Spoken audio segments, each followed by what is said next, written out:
러시아의 문호 도스토옙스키, 그에게는 아주 중요한 인생의 전기가 있었습니다. 흔히 터닝 포인트라고 하죠. 그가 이제 막 유명해지려고 하는 그 길목에서 반역죄로 체포를 당합니다. 그리고 총살형을 당하게 되죠. 1분밖에 남지 않았습니다. 철거덕하고 총알을 장전하는 소리가 들렸습니다. 이제 당기면 그는 죽습니다. 그런데 갑자기 말탄 기병이 달려옵니다. 황제 특사였습니다. 1분 전에 이 형집행은 정지되었고 그는 풀려났습니다. 그 뒤에 그 황제가 꾸민 연극이라는 사실도 알았습니다만, 그러나 그때 이후로 그는 놀라운 변화를 가져옵니다. 그는 이렇게 고백하죠. 3000년을 노예로 살아도 좋다. 외로운 섬에서 영원히 살아도 좋다. 다만 살아있기만 하면 된다. 그랬습니다.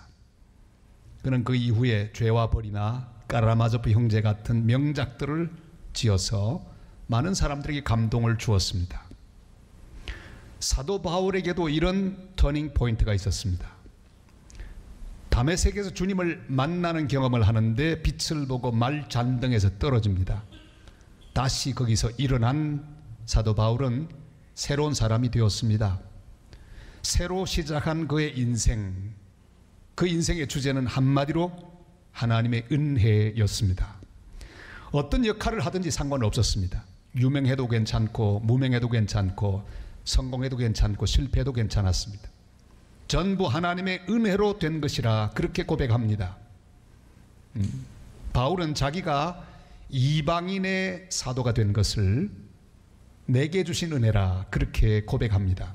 근데 사실 우리가 따지고 보면 바울은 그의 교육이나 배경 등으로 볼 때 이방인보다는 유대인에게 복음을 전하고 유대인을 위한 사역을 했으면 훨씬 더 좋았겠다 하는 생각을 하게 됩니다. 율법에 정통하고 또 반듯한 교육을 받았습니다. 그런데 율법에 정통한 바울에게 이방인 선교를 맡기고 학문적 바탕이 없는 어부 출신인 베드로에게는 유대인 선교를 맡기셨습니다. 뭔가 좀 잘못된 것 같은 느낌이 들지 않으십니까? 그러나 이것은 하나님이 하신 일입니다. 은혜의 복음을 전하기 위함이었습니다. 은혜가 은혜 되려면 모든 것을 버려야 합니다. 바울은 자신의 모든 것을 분토처럼 비우지 않으면 안 됐습니다. 베드로는 오직 예수로만 채워져야만 했습니다. 우리 인생에도 바울이 경험했던 그런 경험이 있습니다. 하나님이 주시는 은혜가 있습니다. 내게 주신 나의 은혜가 있습니다. 그것은 내가 바라고 원하는 대로 되는 게 아닙니다. 내가 선택한 대로 되는 것이 아닙니다. 내가 바라는 것이지 않아도 하나님이 원하는 대로 주시는 내게 주신 은혜가 있습니다. 오늘은 바로 그런 은혜가 무엇인지를 깨닫고 감사하며 은혜 가운데 사는 하나님의 사람들이 모두 되시기를 바랍니다. 우리는 먼저 하나님의 은혜를 알아야 합니다. 내게 주신 은혜가 무엇인지를 알아야 합니다. 여기 8절이 말씀하죠. 다 같이요. 베드로에게 역사하사 그를 할례자의 사도로 삼으시니가 또한 내게 역사하사 나를 이방인의 사도로 삼으셨느니라. 아멘. 바울은 그 당시 주인공이 아니었습니다.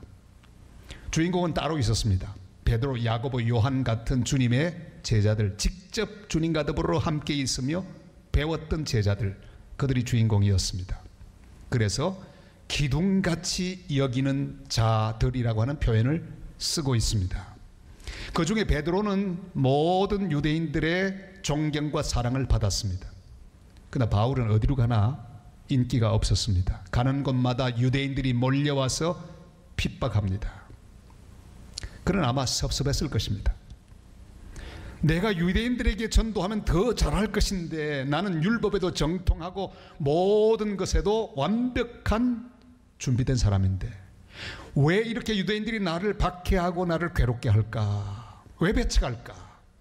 그는 자존심이 상하기도 했을 것입니다. 그러다가 어느 날 깨닫습니다. 아하, 이것이 내게 주신 하나님의 은혜로구나. 나는 유대인용이 아니라 이방인용으로 부름을 받은 사람이로구나. 그리고 그는 선언합니다. 나는 이방인에게로 가리라. 그리하여 위대한 선교사 바울이 탄생합니다. 그를 열방으로 내모신 주님은 그를 통해 복음을 전하시고 성경을 기록하게 하셨습니다. 교회를 세우게 하셨습니다. 주의 역사를 이루게 하셨습니다. 여러분, 우리는 은혜를 자기중심적으로 해석하면 곤란합니다. 우리는 은혜 많이 받았다는 그런 말을 자주 씁니다. 이 말을 어떻게 이해하면 되겠습니까? 은혜 많이 받았습니다. 내 마음에 맞아서 감동 많이 받았다는 뜻이 아닐까요? 내가 바라는 것이 이루어져서 하나님 은혜라고 그렇게 고백하는 것이 아닐까요? 그러나 그런 뜻이 아닙니다. 내 마음에 맞고 감동 많이 받았다, 내 원하는 대로 되었다, 그런 뜻이 아닙니다. 내가 가지기를 원했던 것을 못 가진 것, 그것이 은혜라고 하는 뜻입니다. 내 계획대로 안 된 것이 더 유익하다는 뜻입니다. 존경받는 것보다 핍박받는 것이 더 유익하다고 하는 뜻입니다. 길이 막힌 것이 오히려 더 유익하다고 하는 믿음의 고백입니다. 칭찬 대신 돌을 맞았는데 그것이 바로 더 귀한 하나님의 은혜라는 뜻입니다. 내가 잘할 수 있는데 하나님은 나에게 맡기지 않고 다른 사람에게 맡기고 나에게는 내가 원치 않는 것을 맡겼지만 그것이 하나님의 뜻대로 되었으니 하나님의 은혜다, 그 뜻입니다. 하나님의 은혜입니다. 더 중요한 것은 역할보다는 존재입니다. 내가 하나님의 자녀 된 것이 은혜입니다. 하나님의 어린 양이 된 것이 은혜입니다. 하나님 백성이 된 것이 은혜입니다. 돈이 많든 적든, 건강하든 연약하든, 성공하든 실패하든 그건 중요하지 않습니다. 높은 자리든 낮은 자리든 그것으로 은혜를 말하지 마시기를 바랍니다. 역할은 중요하지 않습니다. 약해도 나는 하나님의 자녀입니다. 그래서 귀한 거예요. 그래서 은혜 받은 사람인 것입니다. 가난해도 하나님의 백성입니다. 억눌려 있어도 하나님의 기르시는 양입니다. 은혜는 그렇게 말하는 것입니다. 내 꿈을 이루지 못해서도 나는 하나님의 은혜 속에 있습니다. 바울은 그래서 이렇게 고백하지요. 고린도전서 1장 15장 9절로 10절 말씀 다 같이요. 나는 사도 중에 가장 작은 자라. 나는 하나님의 교회를 박해하였으므로 사도라 칭함을 받기를 감당하지 못할 자니라. 그러나 내가 나 된 것은 하나님의 은혜로 된 것이니 내게 주신 그의 은혜가 헛되지 아니하여 내가 모든 사도보다 더 많이 수고하였으나 내가 한 것이 아니요 오직 나와 함께 하신 하나님의 은혜로다. 아멘. 그는 자신이 많은 능력을 가진 사람임에도 불구하고 가장 작은 자라고 인식하고 있습니다. 어떤 일이 주어지든지 그것을 은혜라고 그렇게 믿었습니다. 남들보다 일도 많이 했습니다. 업적도 많습니다. 교회도 많이 세우고 수많은 사람들을 주님 앞으로 인도하기도 했습니다. 그러나 그는 자랑치 않았습니다. 다 하나님의 은혜라고 고백합니다. 여러분, 내가 했다고 말하는 순간 우리 인생의 하나님 은혜는 사라집니다. 나는 자격이 넘친다고 생각하는 그 순간부터 하나님의 은혜가 있을 자리가 없습니다. 지동설을 주장한 코페르니쿠스, 물론 사진 남아있지 않고 그림만 대충 남아있죠. 저렇게 생긴 사람입니다. 그의 무덤의 묘비에는 이런 글이 있습니다. 나에게 베드로의 능력도 바울의 지식도 아닌 오직 십자가 한편의 강도가 받은 그 은혜를 주시옵소서. 얼마나 감동적인 글입니까? 그렇습니다. 바울처럼 못해도 괜찮습니다. 베드로처럼 능력이 없어도 괜찮습니다. 모든 것이 은혜임을 깨닫고 내게 주신 은혜, 잘 되었든지 못 되었든지 내가 받은 존재의 은혜, 존재의 가치, 하나님 나를 나되게 하신 그 한 가지 사실만으로도 이것이 내게 주신 은혜로구나 고백하며 살아가는 복된 성도들 다 되시기를 주님의 이름으로 축원합니다. 내게 주신 은혜로 이방인의 사도가 되었다는 사실을 바울이 깨달았습니다. 동시에 베드로에게도 동일하게 그에게 주신 은혜로 유대인의 사도가 되었다는 것을 인정했습니다. 여러분, 내게 주신 은혜를 믿는 사람은 다른 사람에게도 주신 은혜를 인정하고 손을 내밀어 교제 악수를 합니다. 우리 9절 말씀 한번 같이 읽을까요? 다 같이요. 또 기둥같이 여기는 야고보와 게바와 요한도 내게 주신 은혜를 알므로 나와 바나바에게 친교의 악수를 하였으니 우리는 이방인에게로 그들은 할례자에게로 가게 하려 함이라. 아멘. 우리는 내게 주신 은혜를 귀하게 생각합니다. 그러니까 동시에 다른 사람에게 주신 은혜도 귀하게 여기는 마음이 있어야 합니다. 그가 나보다 나은 역할을 맡아서도 그가 하나님의 은혜를 받았구나 하고 손을 내밀어 그를 축복하고 그를 인정해 주어야 합니다. 원래 악수라고 하는 것은 서양식 인사죠. 사실 우리나라는 이 악수하는 문화가 아닙니다. 이게 무슨 뜻일까요? 내 오른손에 무기가 들려져 있지 않다. 봐라. 확인해 볼까? 너도 없지? 그래, 우리는 친구다. 저기 아니야. 이걸 확인하는 게 악수입니다. 우리가 지금 악수하는 건 조금 문하고 맞지 않는 거죠. 우리는 그냥 이렇게 숙이면 끝나는 거예요. 원래 서양 사람들이 만나서 자주 하이 굿모닝 하고 막 모르는 사람에게도 막 인사하는 이유가 있습니다. 그게 더 좋다고 말하지 마세요. 그 사회 자체가 낯선 사람 만나면 막 죽이고 두려워하고 조심해야 되는 사회였습니다. 문화가 그랬습니다. 그러니까 먼저 만나면 안심하고 확인하고 서로 그 모든 적의를 버리기 위해서는 그런 인사가 필요했습니다. 우리 한국은 왜 서로 보고도 같은 아파트 살면서도 보고 이렇게 가만히 있는가? 인사 많이 하는 사람한테 문제가 있는 거예요. 우리 문화가 그렇다는 거예요. 왜? 우리는 원래 평화로운 민족입니다. 낯선 사람 만나도 해하지 않는 민족. 그러니까 구태여 하이 할 필요가 없습니다. 빙긋 웃기만 해도 되고요. 그냥 아무 소리 안 해도 편안한 문화. 이게 우리의 훨씬 좋은 문화죠. 그러니까 우리가 인사 잘 안 한다고 하는 말씀 하지 마시기를 바랍니다. 이번에 우리 종교개혁지 순례를 하면서 동서독의 통일을 위해 촛불 기도회를 계속해서 동서독이 통일되었던 그 현장 라이프치히의 성 니콜라이 교회, 성당이 아니라 개신교입니다. 거기 좀 한번 가기를 원했는데 마침 거기 있어서 들어가서 보았습니다. 저 교회예요. 처음에 저들이 모여서 촛불 기도를 하는 월요일마다 모인 처음에 조금 모였다가 점점 사람이 많아지기 시작했습니다. 그런데 비밀 경찰들이 정보를 듣고 저기 모이기 시작했습니다. 오늘 보았더니 사람들이 많이 모였는데 주머니에서 뭘 끄집어내는 거예요. 다들 야 드디어 무기를 끄집어내는구나. 다 체포해야지. 다 긴장하고 있는데 나오는 게 초였습니다. 그리고 불을 붙이더니 한 손에 초를 잡고 한 손으로는 이 불을 이렇게 감싸면서 기도하는 거예요. 점점 수가 늘어났습니다. 촛불의 의미가 따로 있는 줄 알았더니 바로 그것이었습니다. 비무장, 비폭력. 한 손으로는 초를 잡았으니 어떻게 싸우겠어요? 그 불 막고 있으니 어떻게 싸우겠습니까? 사랑하는 여러분, 우리는 서로를 위하여 인정하기 위해 손을 내밀어 교제 악수를 할 수 있기를 바랍니다. 그가 받았던 은혜와 그가 가진 은사를 인정하고 존중해야 합니다. 하나님이 나를 사랑하듯이 그도 사랑합니다. 공격하지 마십시오. 우린 서로 손을 내밀어 교제 악수를 해야 합니다. 내게 있는 성령의 기름 부음이 그에게도 동시에 있음을 인정하게 되시기를 바랍니다. 대한민국의 보수와 진보도 마찬가지입니다. 교제 악수를 해야 합니다. 오늘이 참 중요한 날이죠. 그래서 제가 넥타이 매는 것도 신경이 쓰이더라고요. 이 색깔은 해당이 안 되죠? 예, 다 이거 생각하고 맨 겁니다. 예. 근데 여러분, 보수와 진보가 다른 게 아닙니다. 이건 마치 수레바퀴의 두 바퀴처럼 같이 가야 합니다. 서로를 어르렁거리며 없애려고 하면 안 됩니다. 항상 보수와 진보는 늘 같이 가야 합니다.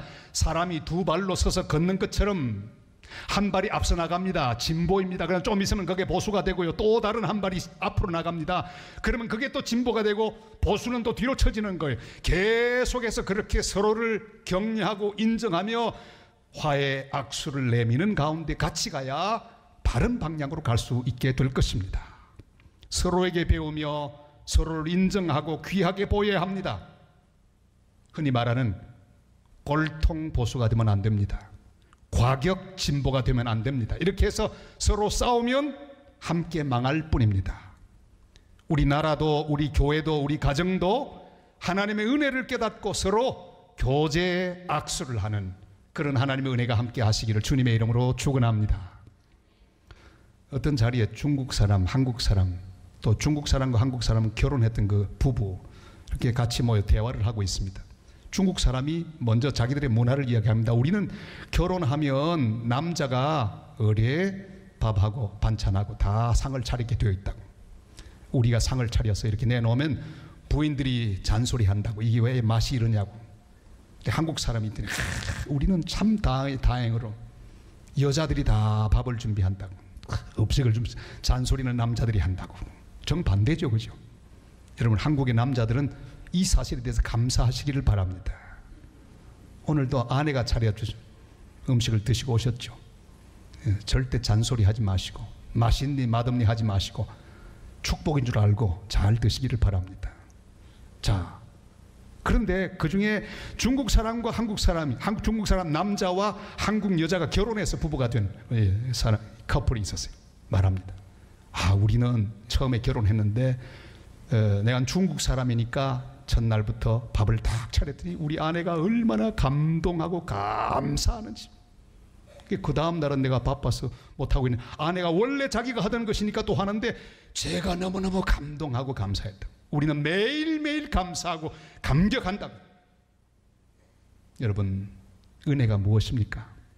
모든 관계를 은혜로 해석하는 천국 문화, 이것이 우리의 새 문화가 되어야 합니다.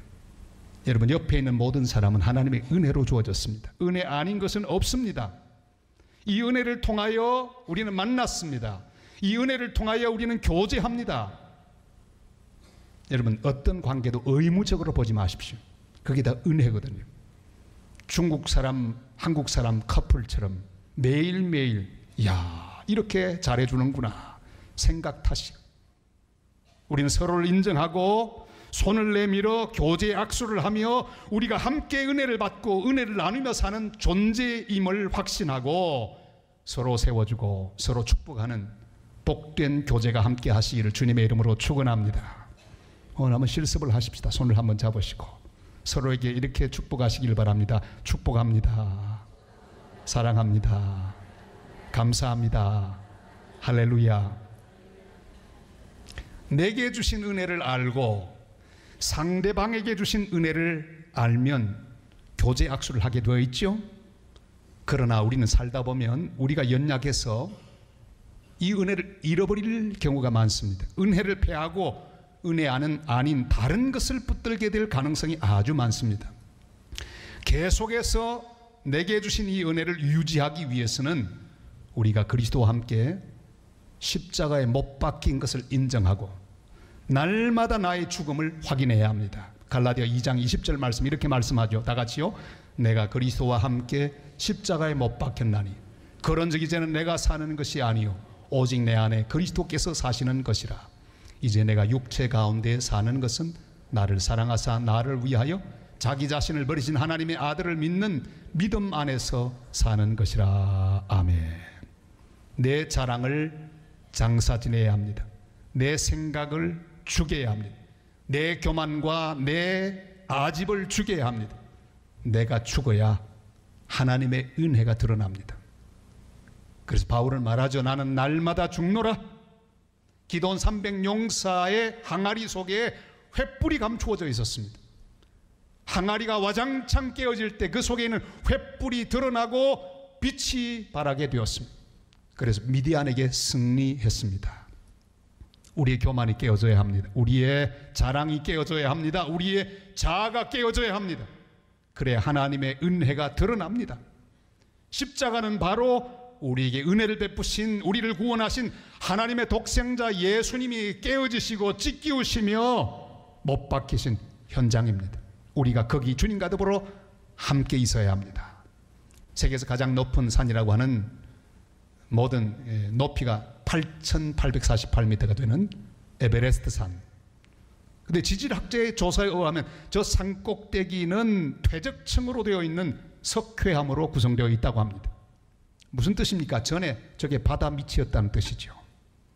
5천만 년 전 인도 대륙 지각판과 유라시아 대륙판이 서로 충돌해서 쫙 올라왔다고 하죠. 가장 낮은 곳이 가장 높은 곳 될 수 있습니다. 가장 높은 곳이 동시에 가장 낮은 곳으로도 변할 수 있는 진실을 말하고 있습니다. 모두 하나님의 손에 있습니다. 높다고 의시되면 희망이 없습니다. 낮다고 낙심하는 것도 하나님 앞에 잘하는 것이 아닙니다. 어떤 골짜기에 있든지 낙심하지 마시기를 바랍니다. 절망하지 마시기를 바랍니다. 죽음의 의미가 바로 그것이죠. 높아져도 우쭐대지 않아야 합니다. 낮아졌다고 낙심하거나 절망하지 않아야 합니다. 우리는 주님 안에 그리스도와 함께 십자가에 못 박힌 사람이기 때문입니다. 높아져도 하나님께 영광 돌리고 주님과 더불어 함께 해야 할 일을 찾아야 합니다. 아무리 낮아져도 주님과 더불어 함께 일어나서 주님이 인도하는 미래를 향해 달려가야 합니다. 그리스도와 함께 십자가에 못 박힌 상태를 유지하는 성도들이 되시기를 바랍니다. 주님이 머무셨던 그 십자가에 계속해서 머물러야 합니다. 내가 거기서 내려오는 순간은 십자가에서 멀어지는 순간이 되고 내 인생은 하나님의 은혜에서 멀어지게 될 것입니다. 우린 거기 머물러서 날마다 죽어야 합니다. 그리스도와 함께 십자가에 못 박혀 죽었다는 사실을 인정하고 그 놀라운 사실이 우리 삶의 기초가 될 수 있기를 바랍니다. 조선시대에는 명예사형 제도가 있었습니다. 참 멋진 조상들입니다. 사람을 죽일 수는 없는데 죽일 만한 죄는 지었어요. 그때 하는 일이 명예사형입니다. 큰 가마솥을 준비합니다. 드디어 형집행합니다. 그 뚜껑 열고 집어넣습니다. 그리고 불을 뗍니다. 진짜 불 떼는 게 아니라 떼는 신용을 하는 거예요. 한참 후에 뚜껑을 열고 끄집어냅니다. 이제 죽은 사람이죠. 솥안에서 완전히 죽었으니까. 그리고는 이 사람이 풀려나면요, 풀려나도 풀려난 게 아닙니다. 집으로 돌아왔는데 아내가 인사하면 안 됩니다. 자식들도 그 아버지한테 인사하면 안 돼요. 왜? 죽은 사람이니까. 동네 사람들도 그 사람 만나면 인사할 수 없습니다. 왜? 죽은 사람이니까. 그 사람은 살아있어도 죽은 거죠. 사랑하는 여러분, 우리가 주님과 더불어 십자가에 죽었다는 의미가 그것입니다. 내 욕심이 이미 죽었습니다. 세상을 사랑하는 마음이 이미 죽었습니다. 내 교만이 이미 죽었습니다. 죄와 세상에 대하여 우리는 이미 죽었습니다.